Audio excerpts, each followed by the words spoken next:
Lo acompañan doctor Guillermo Ace Urarchila, presidente del Tribunal Electoral del Estado de Chiapas.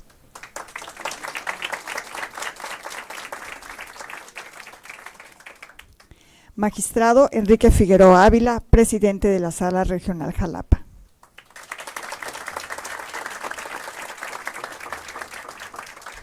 Muchas gracias.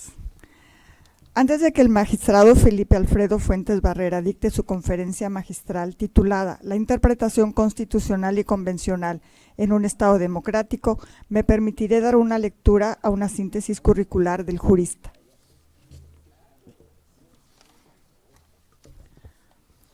Estudió la licenciatura en Derecho en la Universidad Nacional Autónoma de México, la especialización judicial en la Suprema Corte de Justicia de la Nación, Extensión Veracruz, las maestrías en Derecho de Amparo y Derecho Constitucional y Amparo en el Instituto de Ciencias Jurídicas de Estudios Superiores y la Universidad del Valle de Toluca, respectivamente, y el doctorado en Derecho Constitucional en la Universidad de Tepantlato. En el ámbito profesional, a partir de abril de 1991, fecha en la que ingresa al Poder Judicial de la Federación, se desempeñó como secretario de los tribunales colegiados en materia penal y civil. En 1997, como secretario de Estudio y Cuenta en la Suprema Corte de Justicia de la Nación. Ese mismo año, a través de un concurso interno de oposición, fue nombrado juez de distrito. Posteriormente, juez primero de distrito en el estado de Tabasco, juez décimo y 12º de distrito, ambos en materia civil en el Distrito Federal. El 18 de septiembre del año 2000 fue nombrado magistrado de circuito y ratificado el 23 de agosto de 2016. Con posterioridad, como magistrado presidente del 14º Tribunal Colegiado en materia administrativa del primer circuito. A propuesta de la Suprema Corte de Justicia de la Nación, el Senado de la República lo eligió magistrado electoral de la Sala Superior del Tribunal Electoral del Poder Judicial de la Federación por un periodo de 8 años, empezando su gestión el 4 de noviembre de 2016. El 23 de enero de 2019 fue nombrado magistrado presidente de la Sala Superior. En el ámbito académico ha sido catedrático en las facultades de Derecho de las Universidades de Jalapa, de Guadalajara y Autónoma del Estado de México. Asimismo, ha impartido cursos de amparo y Derecho Civil y Procesal Civil en el Instituto de la Judicatura Federal, Extensión Tabasco. Es coautor de las obras Ley de Amparo Comentada, Fundamentos Axiológicos de los Derechos Humanos y el Principio Democrático, Enfoque Sistémico de Interpretación Constitucional y Convencional. Magistrado presidente, es un honor tenerlo con nosotros. Bienvenido.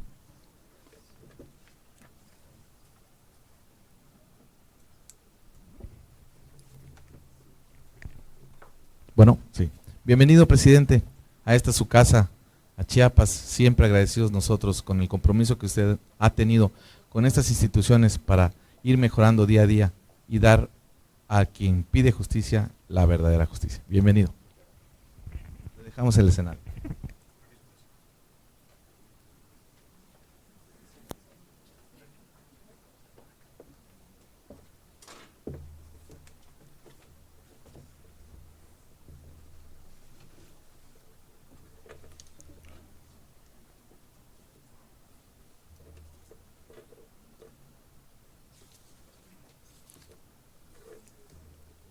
Pues bien, muy buenos días a todas y todos. Muchísimas gracias por la invitación al Tribunal Electoral del Estado de Chiapas.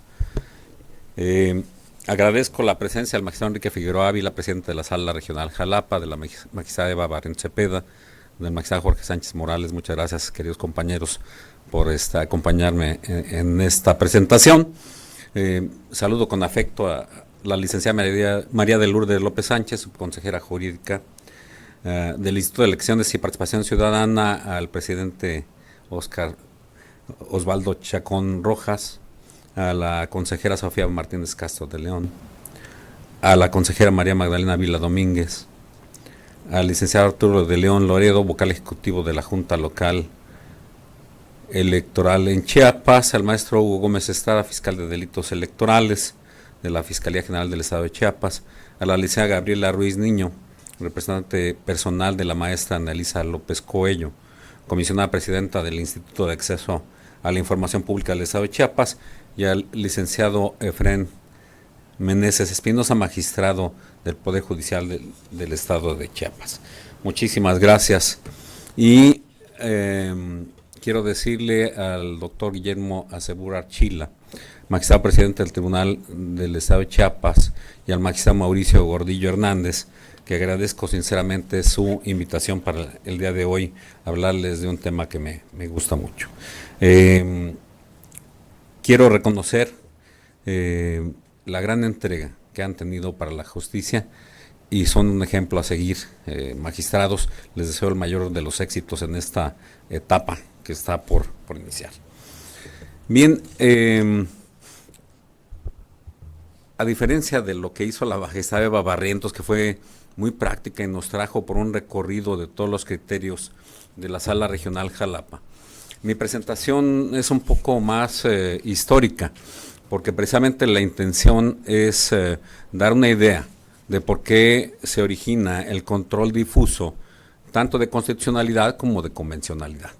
Y pues en esa tarea creo que sí hay que hacer un recorrido histórico, un recorrido filosófico y aterrizar finalmente, y hasta ahí quizá me quede, con el tema del asunto Varios de Rosendo Radilla y la contradicción de tesis en donde la Corte resuelve el tema del bloque de regularidad constitucional.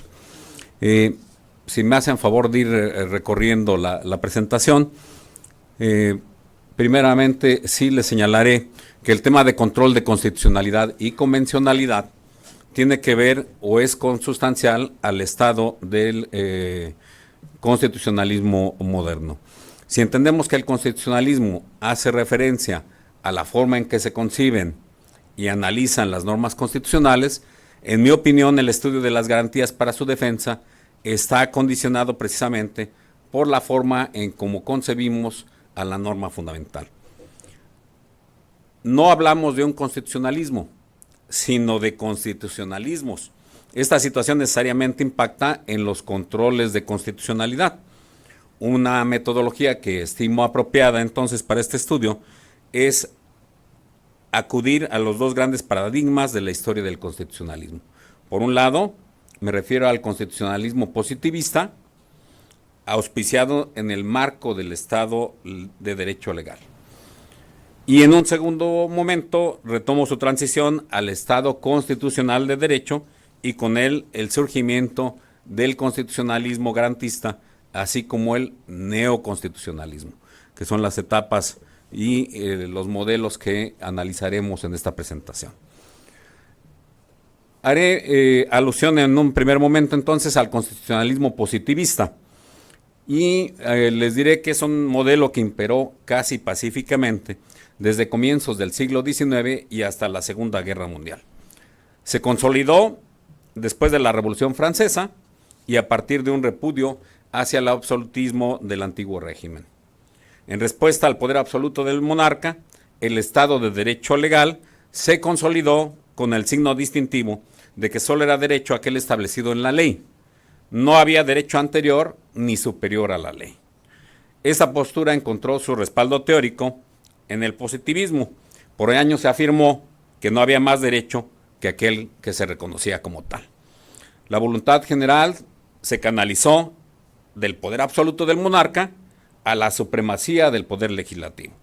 En ese contexto, las primeras constituciones fueron entendidas como meros programas políticos dirigidos al poder legislativo para la producción de normas y como simples instrumentos encargados de distribuir y organizar el poder.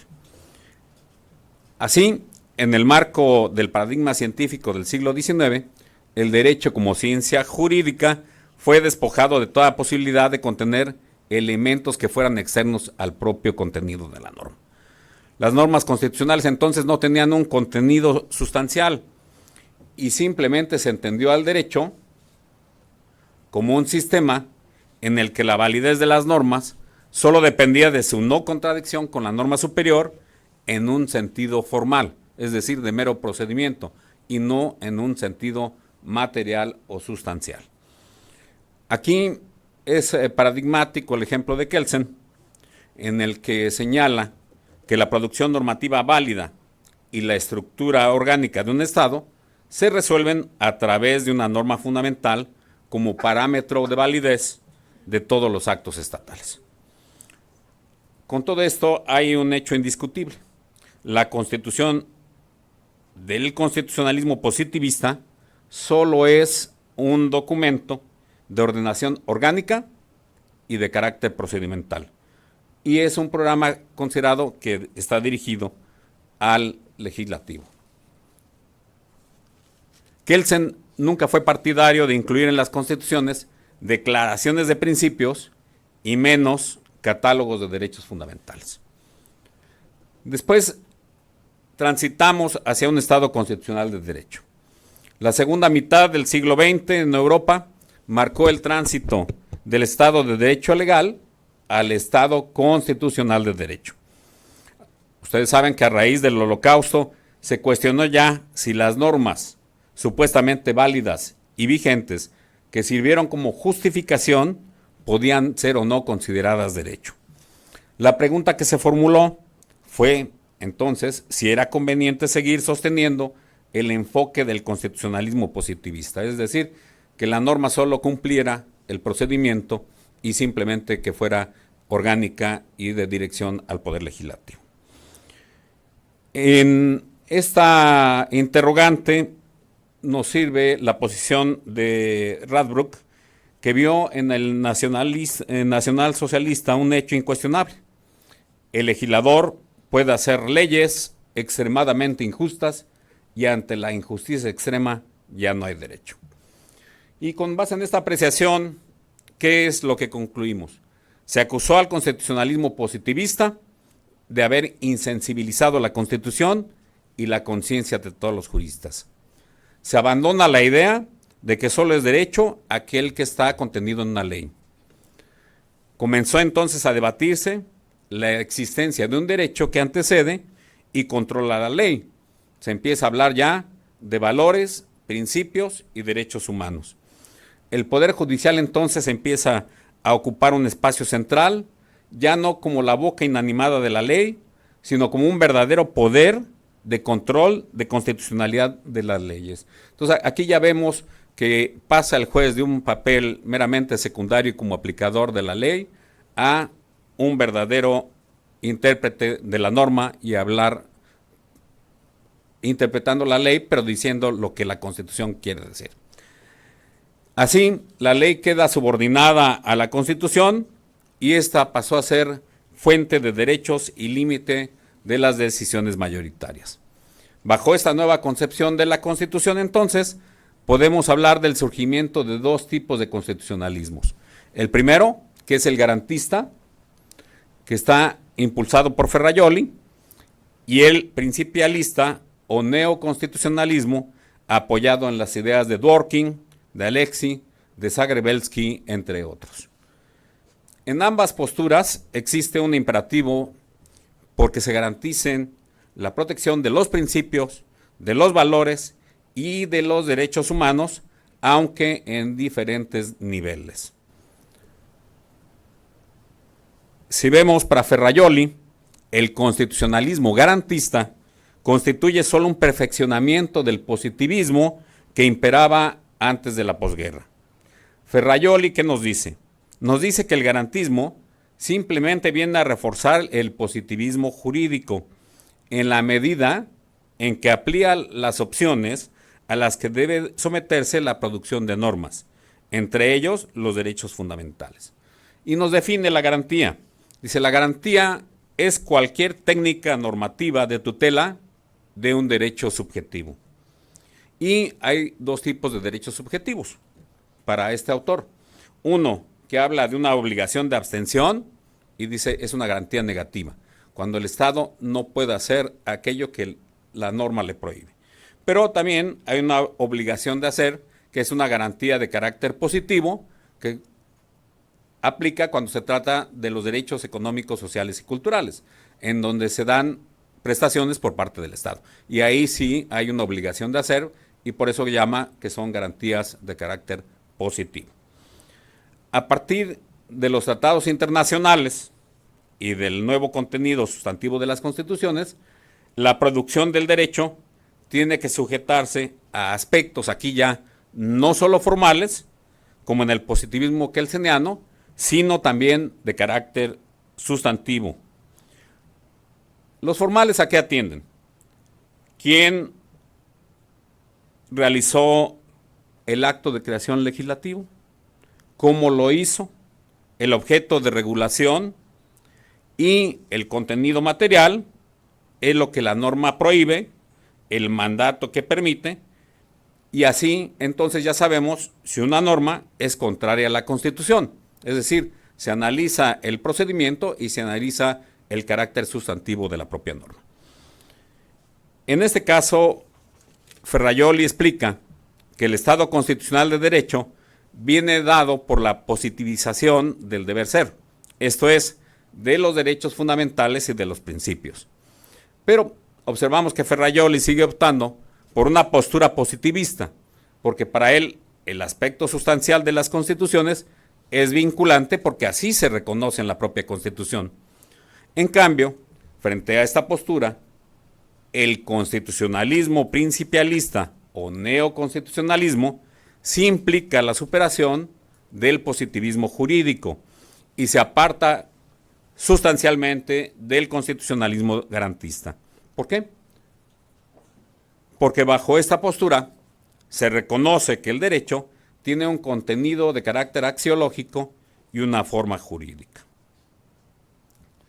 Que esta forma jurídica no viene dada por el ordenamiento y que solo son reconocidos por el Estado. Así, bajo este panorama, los derechos humanos se reconocen y no se crean, pero además son universales e inalienables, y su eficacia no depende ya, ojo, de una barrera territorial. Para los neoconstitucionalistas, el derecho deja de ser un sistema cerrado para comprender valores y principios que son de textura abierta y cuyo contenido fijan los jueces. La Constitución así es concebida como una auténtica norma superior que en su aspecto formal y sustantivo controla a todo el ordenamiento jurídico. Los neoconstitucionalistas respaldan un proceso de constitucionalización del derecho vigente, en el que los principios, valores y derechos fundamentales irradian a todo el orden jurídico. Así, por ejemplo, Guastini nos habla de un test de la constitucionalización en el que los jueces asumen la tarea de velar por el contenido formal y sustancial de la Constitución. Pasamos de la concepción positivista de Kelsen, en donde el juez era un simple aplicador del derecho, a una visión en donde el juez precisamente dota de contenido a principios, valores y derechos fundamentales. ¿Qué sucede ya en esta etapa? Aquí las barreras nacionales no son fácil y permanentemente superadas ya en este contexto y empezamos a hablar de un constitucionalismo multinivel. Existe una preocupación que es común. ¿Cuál es? Garantizar la protección de los derechos humanos con independencia de las barreras territoriales.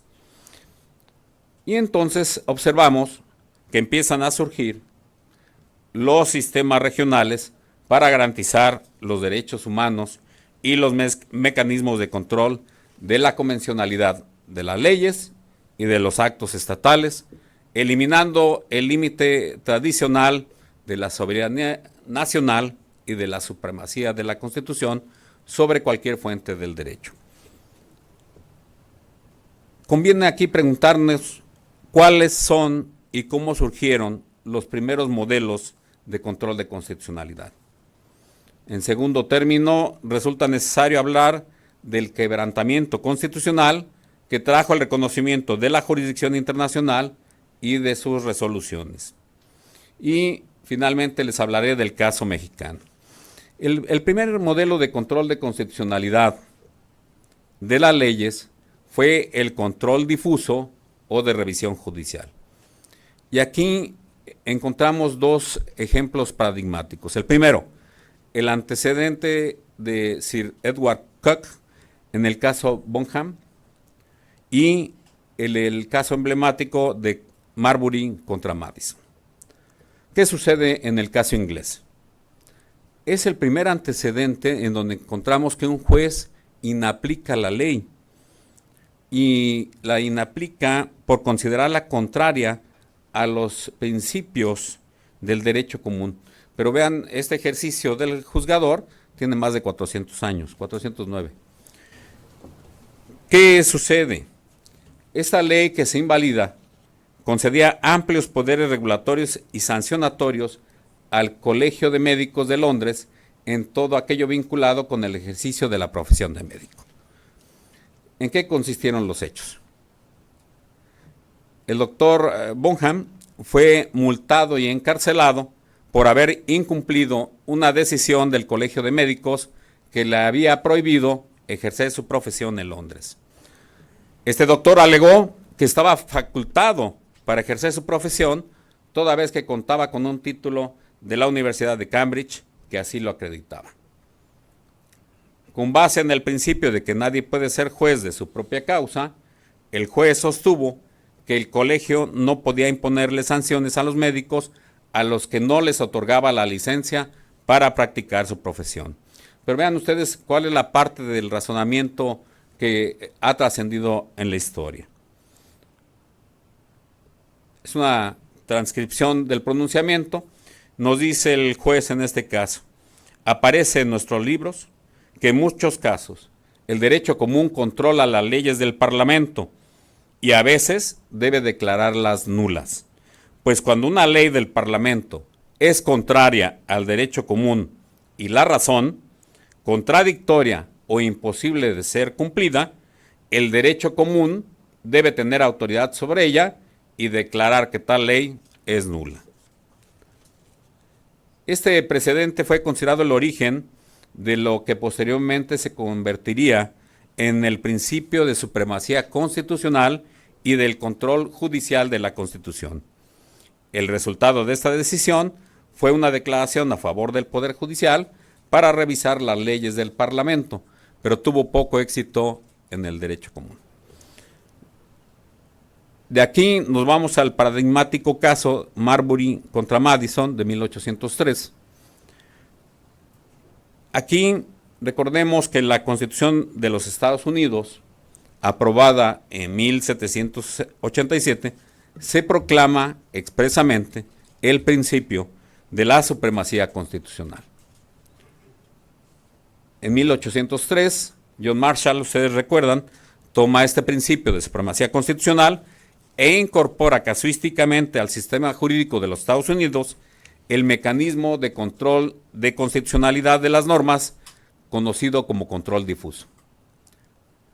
La sentencia en este caso fue considerada emblemática porque Marshall aprovechó un caso en el que la Corte declinó su jurisdicción para delinear precisamente las características que definen al control difuso.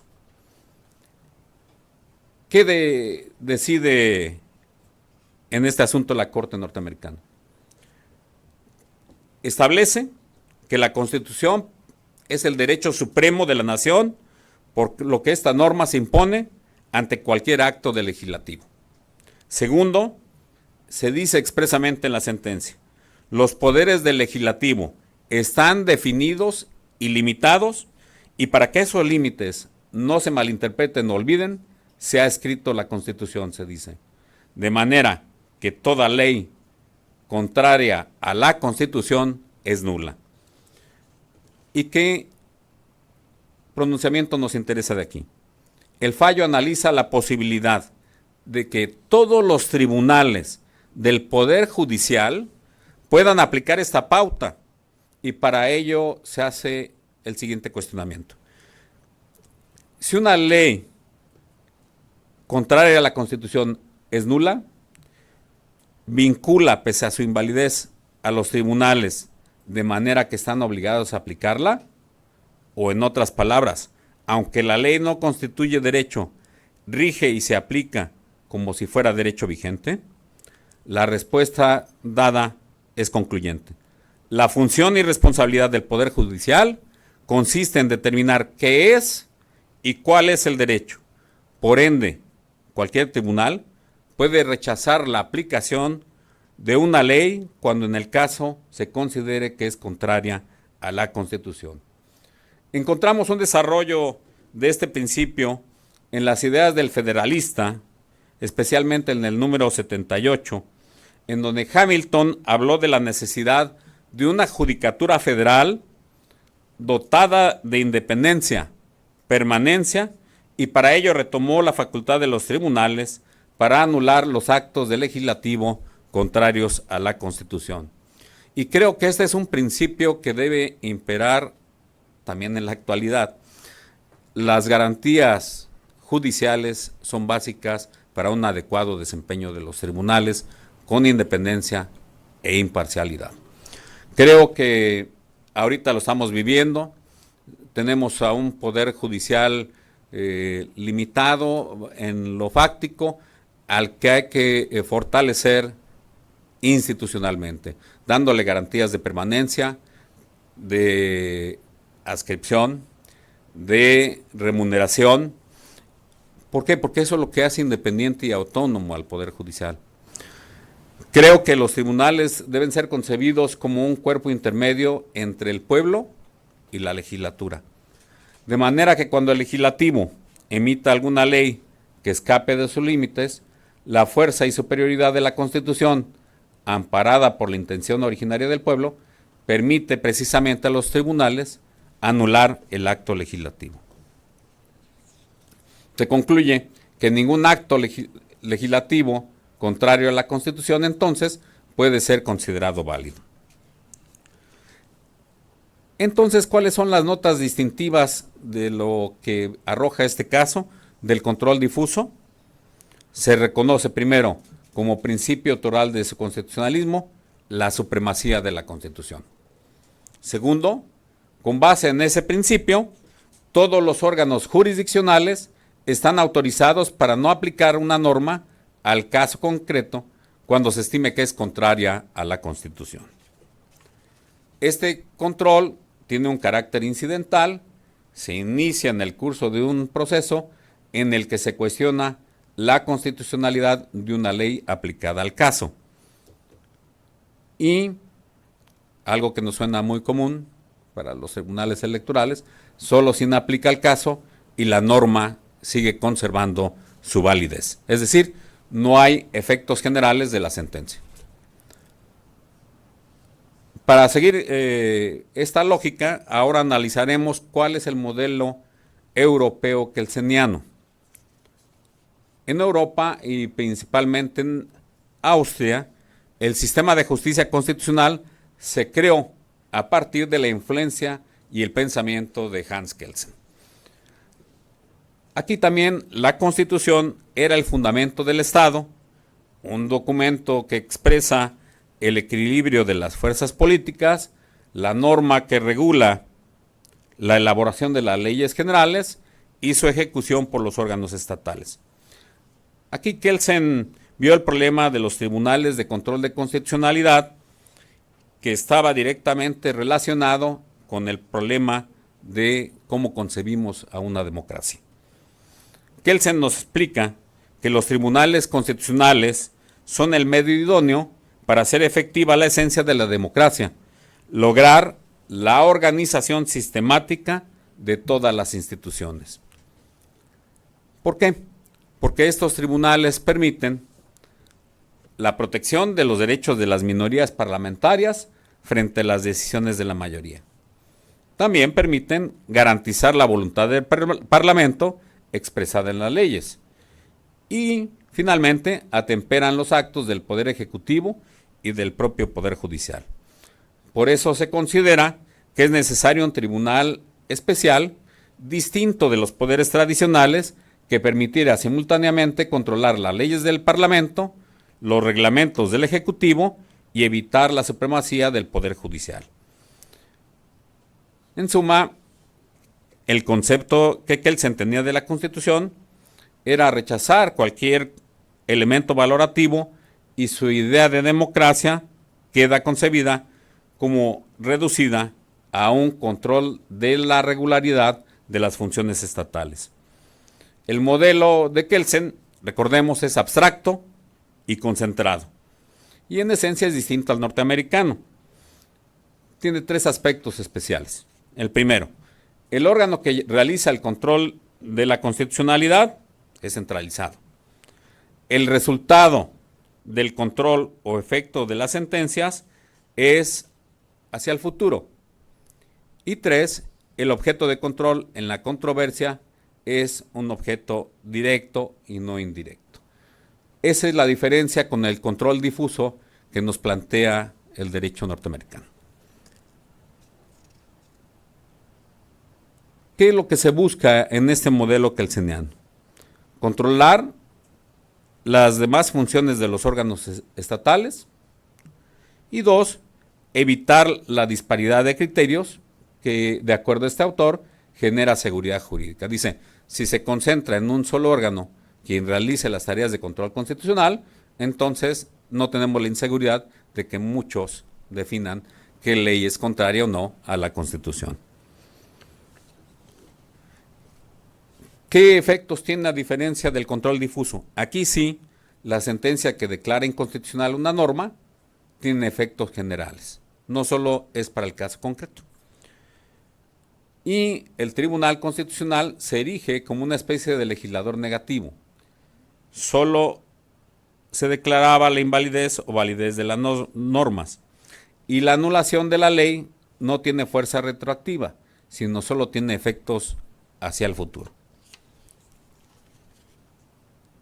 El acto legislativo entonces sí produce sus efectos hasta en tanto no se anule. ¿Por qué se dice que el control es directo?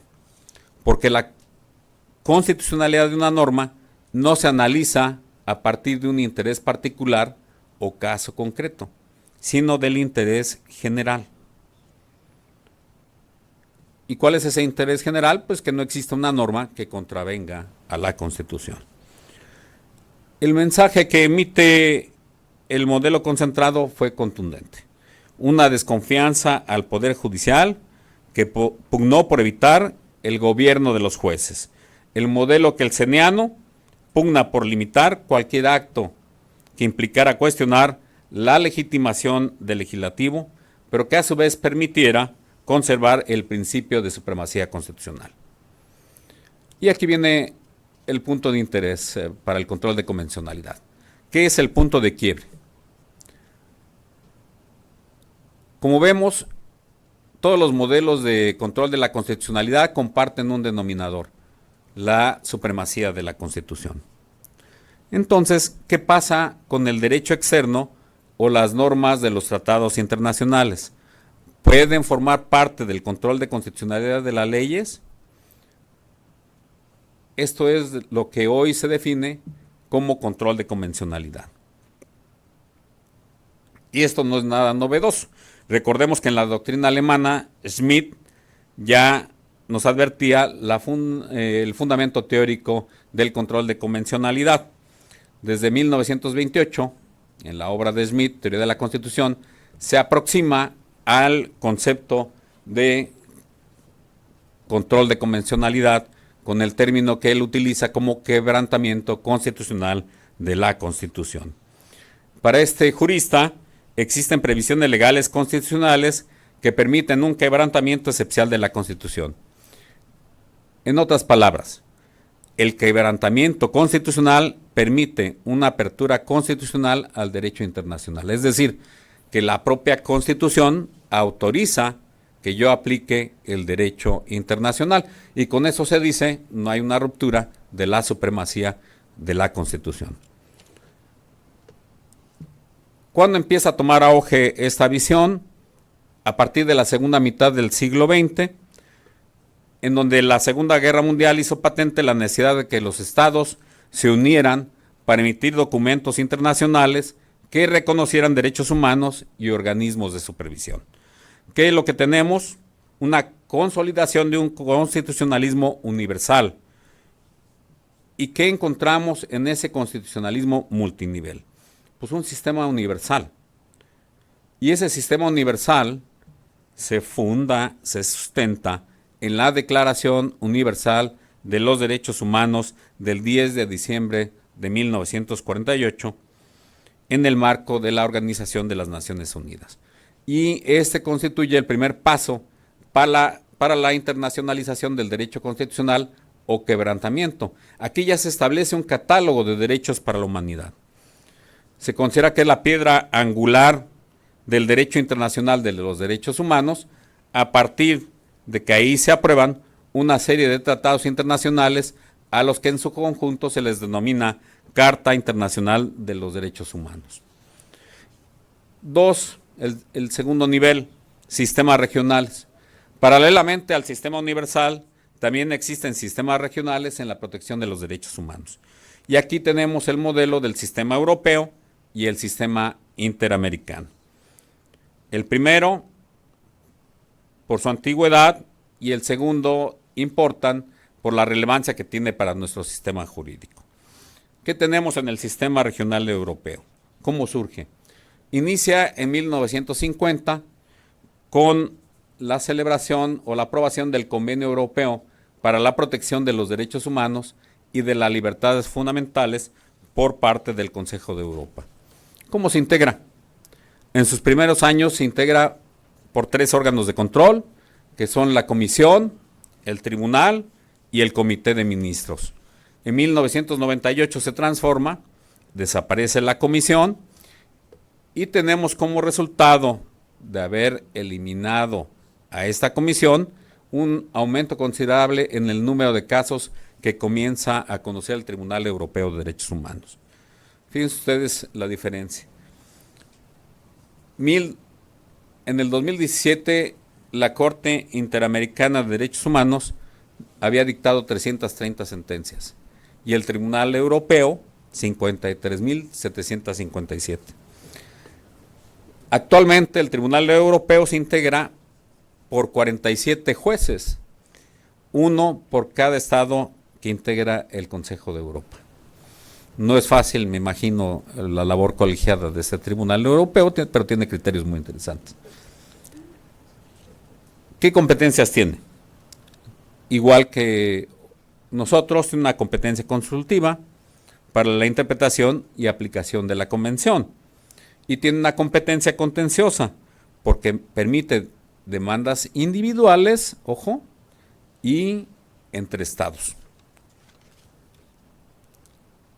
A diferencia de ese sistema, tenemos nuestro sistema interamericano.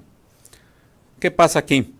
19 años después de la emisión del Convenio Europeo, es en 1969 cuando se crea lo que hoy conocemos como Sistema Interamericano de Derechos Humanos, con la aprobación de la Convención Americana.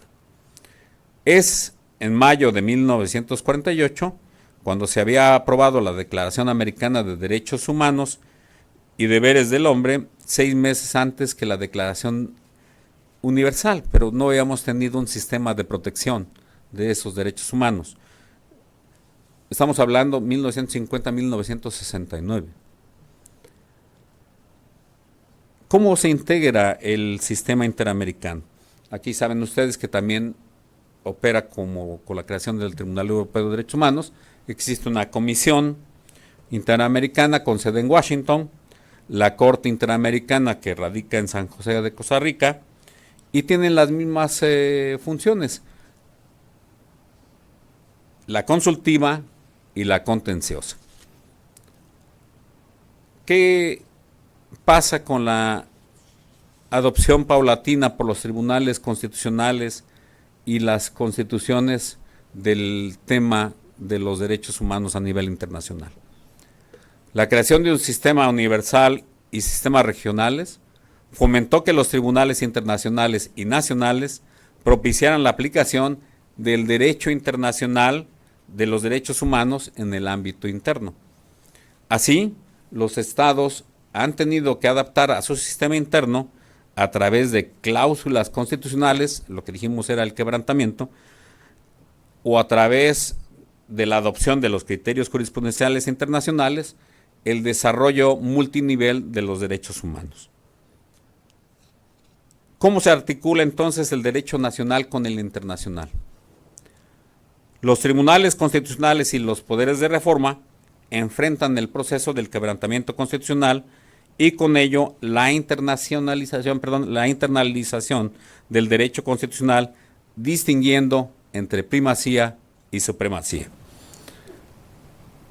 Un ejemplo muy importante es el que se dicta en el Tribunal Constitucional Español, cuando en la declaración del Pleno 1 de 2004 distingue cuándo hay primacía y cuándo hay supremacía. Se dice en este fallo del Constitucional Español: los tratados internacionales que se integran al orden jurídico interno en virtud de alguna cláusula constitucional que faculta al quebrantamiento de la Constitución se mueven en un plano de primacía. Aquí se dice, ya se trata de un problema de aplicación, no de jerarquía, a diferencia de la supremacía, que sí implica un problema de jerarquía. Y dice el Tribunal Constitucional, pues entonces la adopción que tenemos de todas las convenciones que rigen en Europa es un problema de primacía, porque nosotros mismos autorizamos a que se aplique el derecho internacional. En Latinoamérica, esta tendencia que tomó el Tribunal Constitucional Español ya empieza a tomar forma. Por ejemplo, la Sala Constitucional de Costa Rica establece que los derechos previstos en los tratados internacionales priman sobre la Constitución en la medida en que se otorgan mayores derechos o mayores garantías, que es el principio pro persona. En el caso de Ecuador, por ejemplo, el artículo 424 de su Constitución nos dice: la Constitución y los tratados internacionales de derechos humanos ratificados por el Estado que reconozcan derechos más favorables a los contenidos en la Constitución prevalecerán sobre cualquier otra norma jurídica o acto del poder público. Nosotros lo incorporamos de manera similar en nuestro artículo primero constitucional, la reforma de 2011, recuerden ustedes.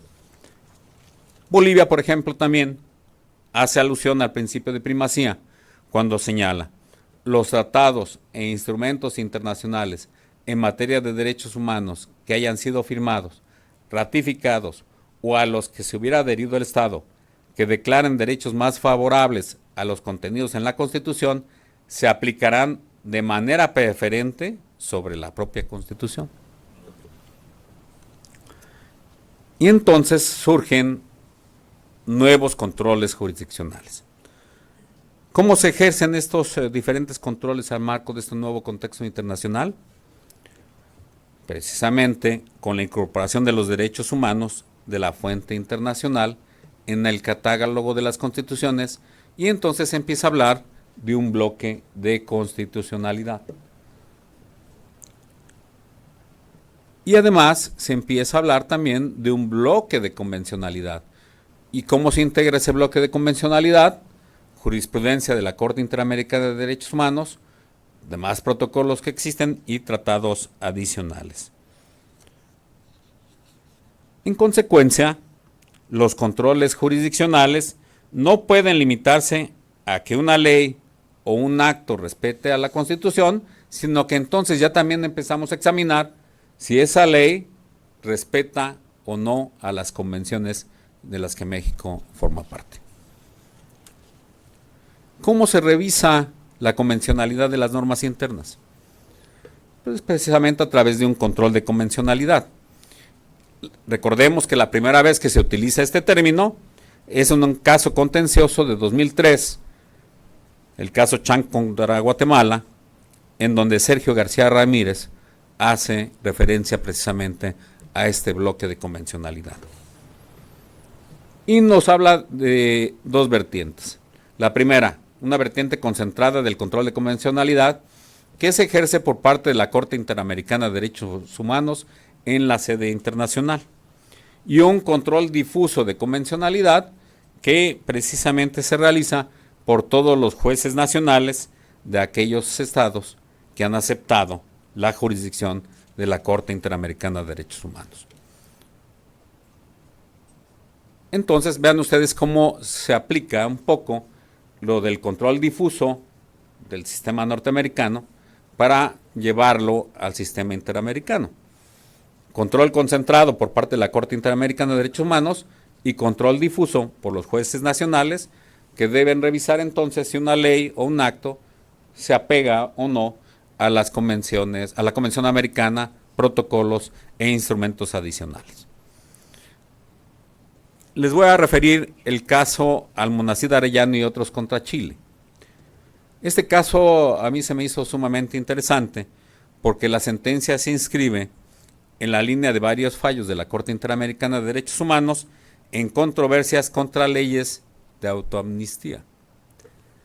En el caso Almonacid Arellano, el Tribunal Interamericano de Derechos Humanos invalidó un decreto que perdonaba los crímenes de lesa humanidad en el periodo de 1973 a 1979, crímenes cometidos por la dictadura militar de Pinochet y que la Corte Interamericana considera que son incompatibles con la Convención Americana de Derechos Humanos.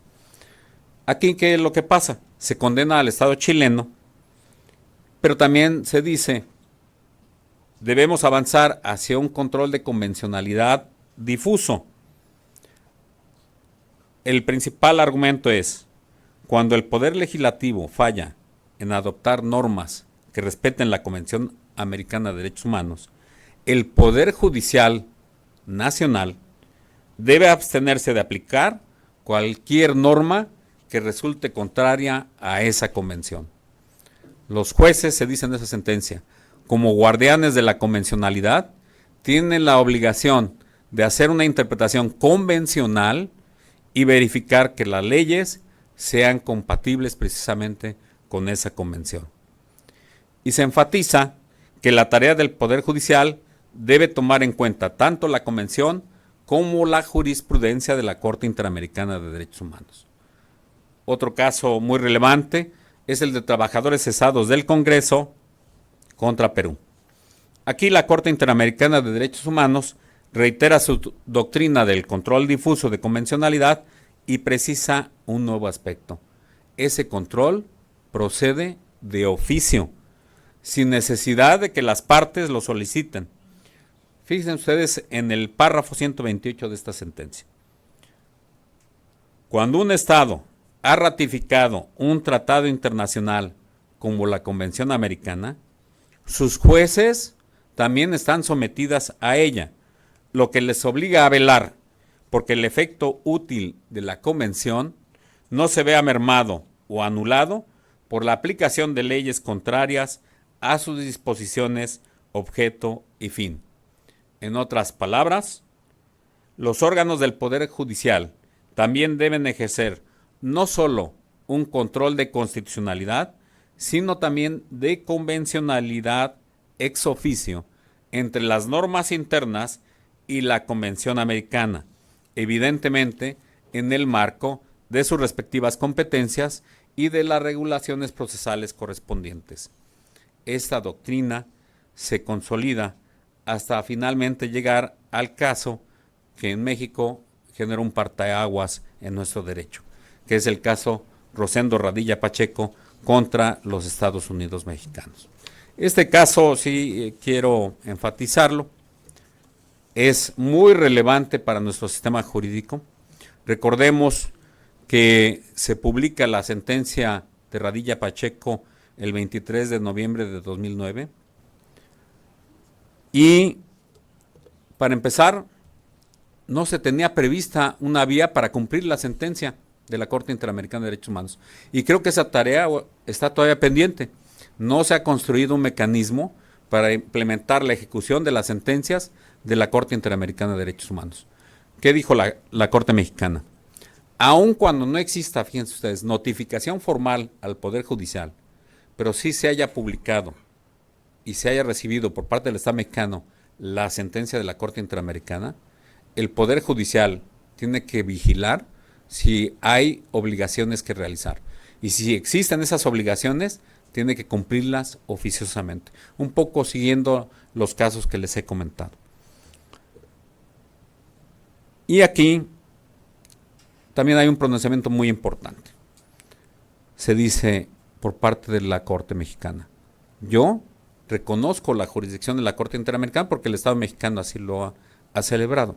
Y por tanto, no puedo cuestionar como Corte la legalidad o el punto de vista de la Corte Interamericana de Derechos Humanos. Me tengo que concretar, acatar la sentencia. Simplemente. ¿Qué se dijo? Aún como Tribunal Constitucional, no puedo evaluar ni el litigio, ni cómo se litigó, ni puedo cuestionar la competencia de la Corte Interamericana. Solo me puedo limitar a cumplir ese fallo. No puedo cuestionar de ninguna manera su validez.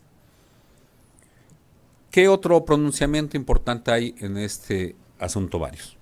Recuerden ustedes que como no hay vía para cumplir la sentencia, todo surge por una consulta que hace el presidente de la Corte al Pleno de la Corte. Y entonces se forma un expediente que se llama Varios 912 de 2010. Como no existe esa vía, les consulta a los ministros en el Pleno cómo vamos a ejecutar. Y para empezar, los ministros le dicen en respuesta al presidente de la Corte: primero, los fallos de la Corte Interamericana son vinculantes. Segundo, los jueces, y vean ustedes cómo retoma toda esta doctrina que hemos referido, los jueces deben llevar a cabo un control de convencionalidad ex oficio en un modelo incluso de control difuso de constitucionalidad. ¿Qué es lo que había venido sucediendo? Recuerden ustedes que la Corte Mexicana vino dando tumbos en esta materia. Al interpretar el artículo 133 constitucional, por una parte primero sostuvo que sí había un control difuso. ¿Se acuerdan del caso norteamericano? Sostuvo que sí había un control difuso de constitucionalidad, que todos los jueces podían inaplicar normas que consideran contrarias a la Constitución. Con posterioridad, en 1999, emite un criterio en donde sostiene que no existía esa posibilidad.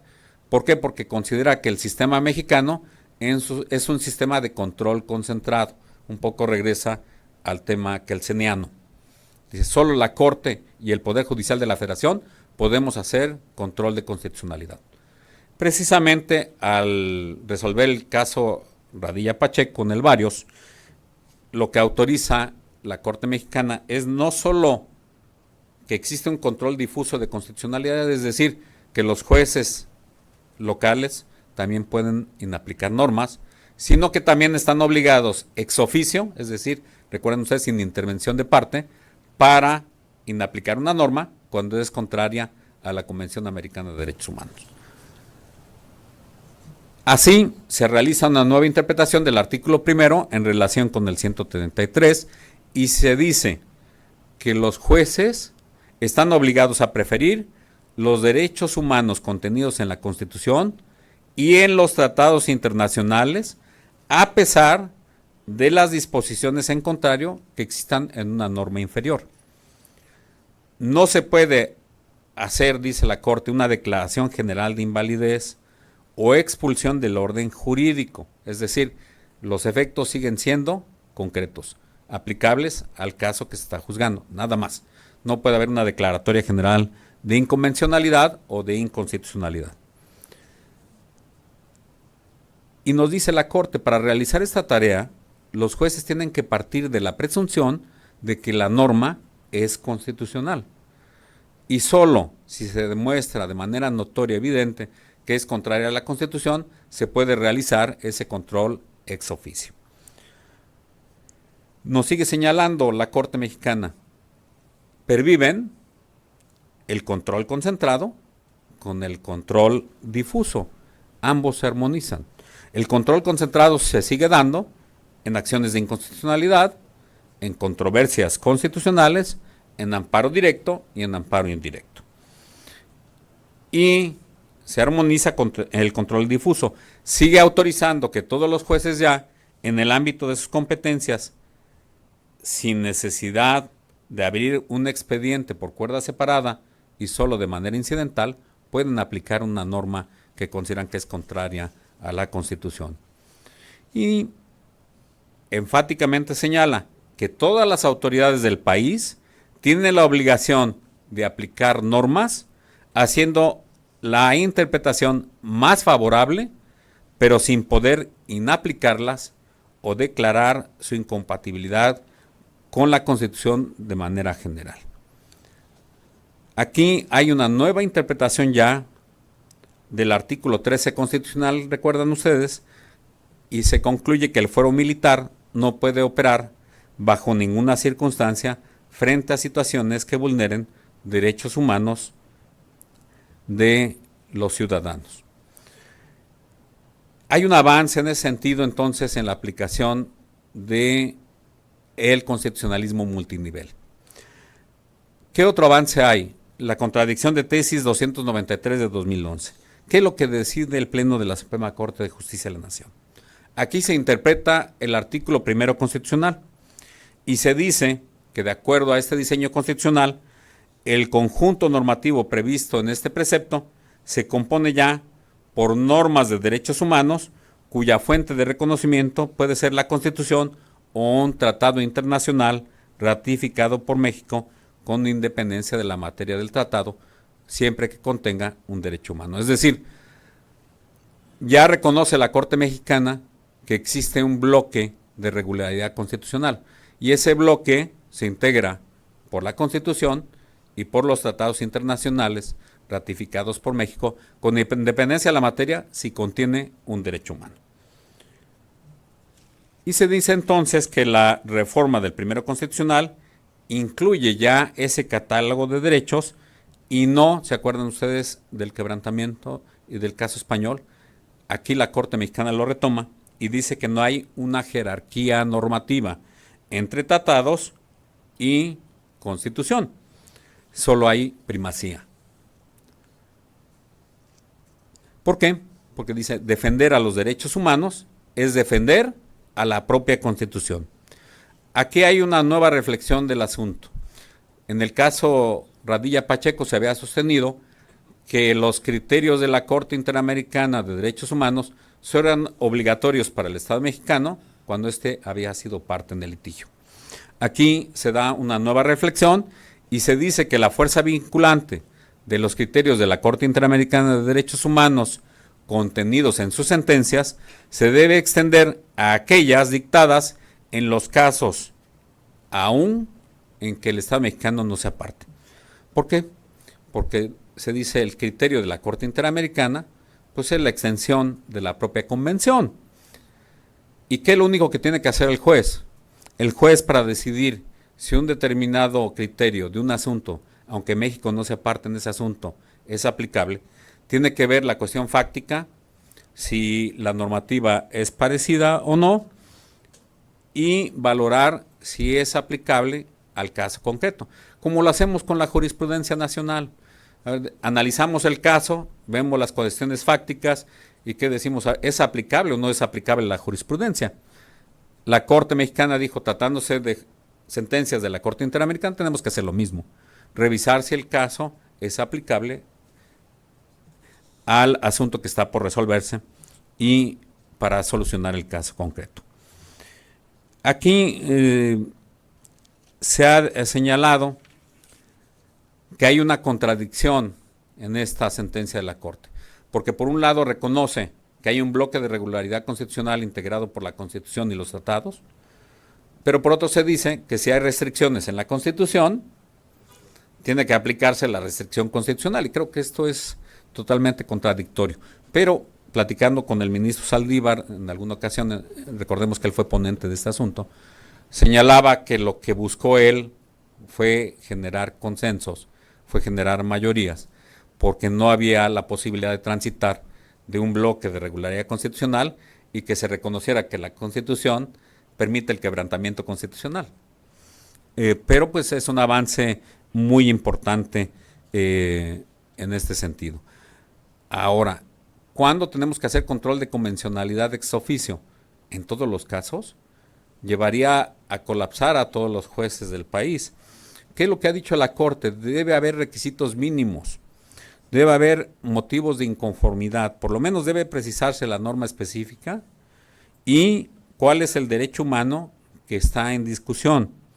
Aquí se ha señalado que De otra manera, se obligaría a todos los jueces prácticamente a hacer pronunciamientos oficiosos cuando no hay elementos mínimos. Y conclusión de esta contradicción de tesis es: el control ex oficio se hace por un juez, aun cuando no sea control constitucional. 2. Aun cuando no exista solicitud de las partes, se puede inaplicar una norma cuando se advierta que viola derechos humanos, ya sea contenidos en la Constitución o en tratados internacionales. Y 3. El control difuso no constituye, ojo, un proceso constitucional, sino solo una técnica al alcance del juez para que se pueda ejercer un control de constitucionalidad en un proceso, ya sea constitucional o convencional. Y eso es lo que permite precisamente que los tribunales locales puedan generar un control de constitucionalidad o de convencionalidad. Yo concluiría de todo esto que hay herramientas muy importantes, tanto en el ámbito nacional como internacional, que nos permiten hacer este tipo de control tanto a nivel federal como local, y ayudados por los principios de interpretación conforme y pro persona.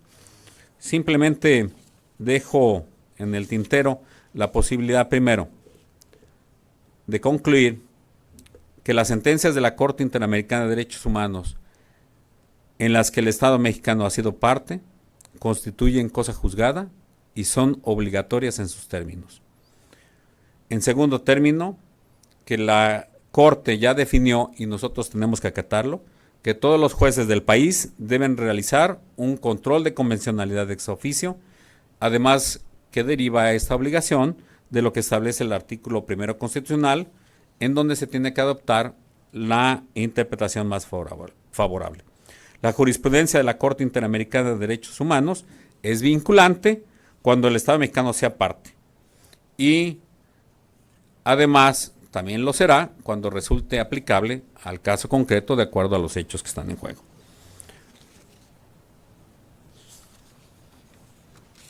Por lo demás, creo que debemos señalar que México ha avanzado en el estudio del sistema interamericano de derechos humanos y ha roto el paradigma añejo de que no existía control difuso de constitucionalidad.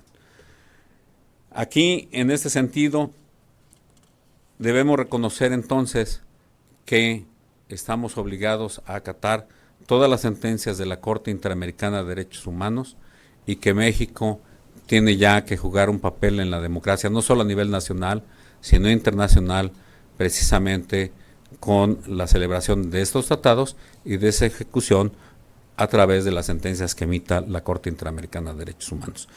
Creo que tenemos tareas pendientes, creo que tenemos que avanzar en cómo vamos a ejecutar esas sentencias de la Corte Interamericana de Derechos Humanos. Se hizo a través de un expediente varios, pero creo que en ejecución de sentencias, como le decía la magistrada Barrientos, debemos construir la posibilidad de que exista un mecanismo específico para el cumplimiento de las sentencias de la Corte Interamericana de Derechos Humanos.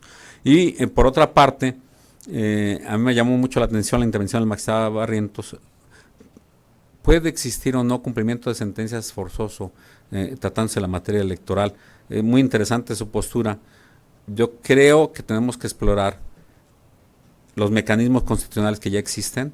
Vimos en el ejemplo que nos puso que los arrestos, las multas no son efectivos. En materia de amparo sí hay un proceso de cumplimiento de las sentencias de amparo que habría que explorar si es aplicable o no para la materia electoral. Y este cumplimiento, insisto, no solo se da a nivel nacional, sino que tiene que darse respecto de las sentencias internacionales por la obligatoriedad que México ha asumido en estos compromisos internacionales. Yo quiero decirles que el Tribunal Electoral del Poder Judicial de la Federación fue uno de los pioneros en ejercer el control de convencionalidad y constitucionalidad, e incluso con la propia prohibición de la Corte de realizar ese control constitucional. Se recordarán ustedes que tuvo que existir una reforma constitucional para darle esa posibilidad al Tribunal Electoral de realizar este tipo de controles. hay asignaturas pendientes y vamos a trabajar sobre ello. Muchas gracias por su cálido recibimiento, de verdad éxito en las nuevas etapas.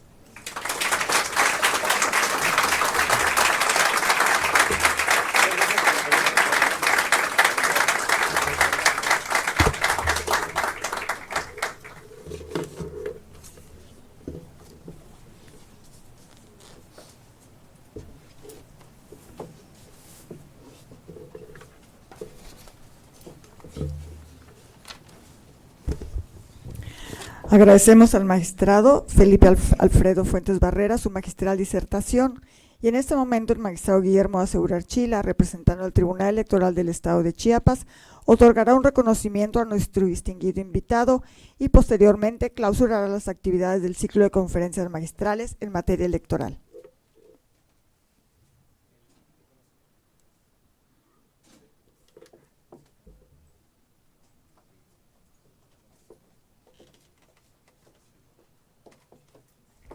Bueno.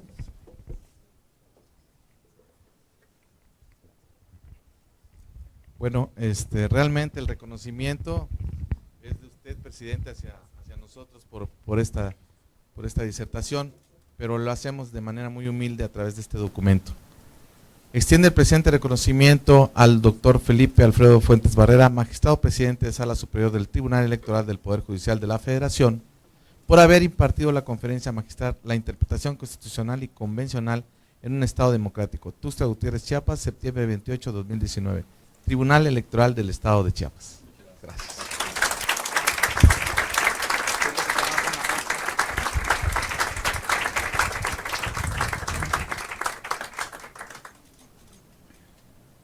Y este es un pequeño presente de nuestras tradiciones aquí. Un jaguar. Espero le guste. De parte de los integrantes del Pleno de este tribunal. Muchas gracias al Tribunal Electoral.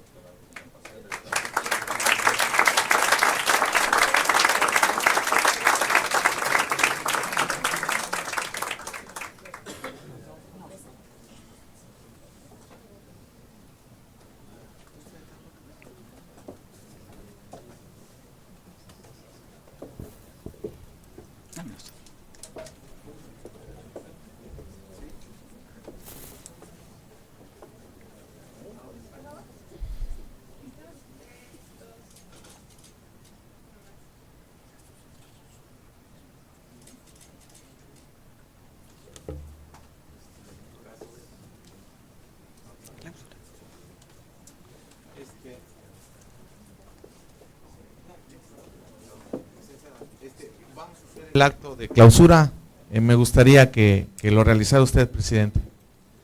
El acto de clausura del ciclo de conferencias y ya pasamos al. Gracias. Si nos hace favor, se declara el acto totalmente.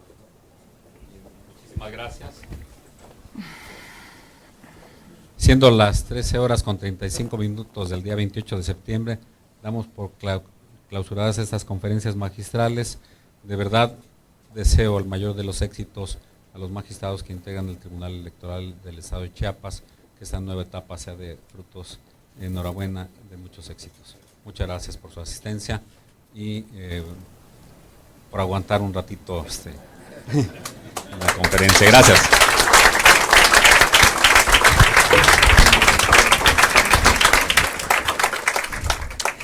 Agradecemos la distinguida presencia del magistrado presidente de la Sala Superior del Tribunal Electoral del Poder Judicial de la Federación, doctor Felipe Alfredo Fuentes Barrera, del magistrado Guillermo Acegurar Chila y del magistrado Mauricio Gordillo Hernández, de la secretaria general Celia Sofía de Jesús Ruiz Olvera. Haremos un breve receso, muy pequeñito, y posteriormente haremos inicio a la sesión solemne en la que el magistrado presidente Guillermo Acegurar Chila habrá de rendir ante el Pleno de este órgano jurisdiccional su informe de actividades 2018-2019. Enhorabuena y muchas felicidades.